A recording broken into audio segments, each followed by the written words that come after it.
Shalom and welcome to Emunah and Chizuk. I'm so glad you're listening. If you're new to the group and you miss an episode, you can find it on Spotify, Apple Podcasts, or even my YouTube channel. Today we're exploring what makes Jewish faith unique, the qualities and character traits that form the foundation of our connection to Hashem. What does it really mean to be Ma'aminim B'nei Ma'aminim, believers, children of believers? The foundation of Jewish faith is built on a desire to understand existence and everything in it, and to be partners with Hashem in adding goodness to all of creation.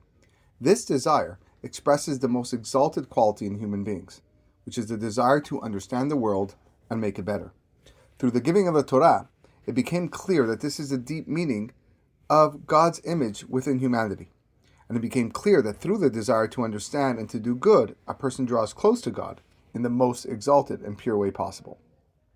Now, as we'll learn, all human beings have a basic quality of faith.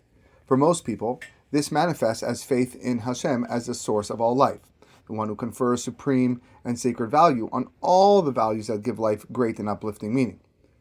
But for the Jewish people, this quality of faith appears with such powerful intensity that it drives Bnei Israel not to settle for limited truth and goodness. It constantly spurs them to strive for progress, to give everything a deeper, moral, and eternal meaning. That's why Israel is called Ma'aminim B'nei Ma'aminim, believers, children of believers. And it's not just that. The story of the life history of the Jewish people, the Torah, the Tanakh, is actually the story of the history of faith's revelation in this world. So what makes us capable of receiving this faith? Generally speaking, good character traits are the foundation for receiving Jewish emunah. The sages taught us that three qualities characterize the Jewish people. First, we're compassionate, sensitive to the suffering of others. Second, we're modest, possessing fear of heaven and humility. Third, we practice kindness. We want to do good for others. But building on these good traits, to truly absorb Jewish faith, we need four essential qualities. These are the qualities that the great Chachamim of Israel excelled in: kindness and strength, humility and wisdom. Let's break these down. The quality of kindness. This expresses the infinite desire to fix the entire world and the deep faith that this is actually possible.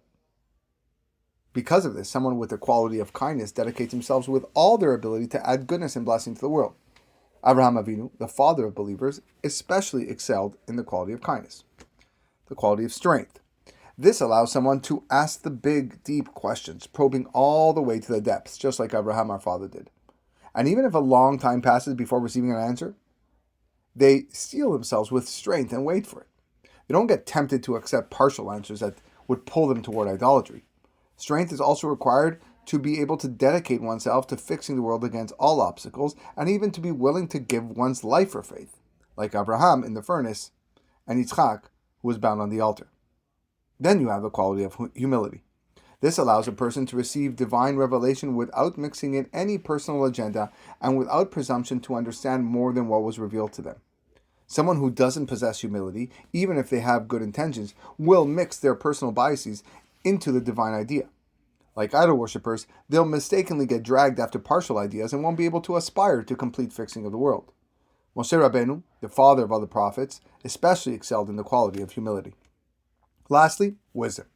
This is needed to absorb the great ideas and to purify understanding from all dross and error. Because without wisdom, even if someone is humble and good, they won't absorb faith and Torah in purity. They'll lean toward idolatry that materializes and diminishes every idea. As the Chachamim say, an ignorant person cannot be scrupulously pious, nor can an unlearned person be truly righteous. And here's something crucial about wisdom. For wisdom to truly lead to genuine and precise clarification, you need to cling to integrity and truth without compromise.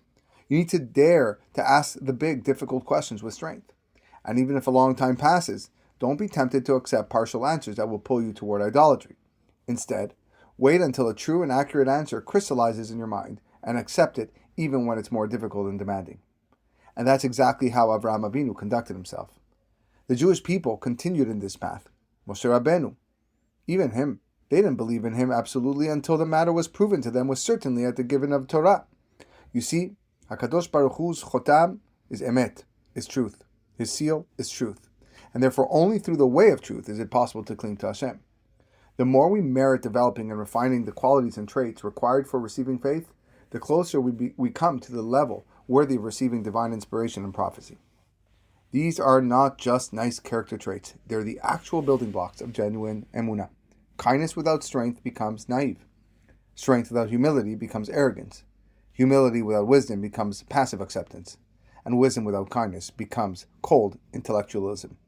But when all four work together, that's when we become vessels capable of receiving the true emet, not just as passive recipients, but as active partners in bringing more goodness and understanding into the world. That's where we'll leave it for today. Thanks for joining me on Emunah and Chizuk.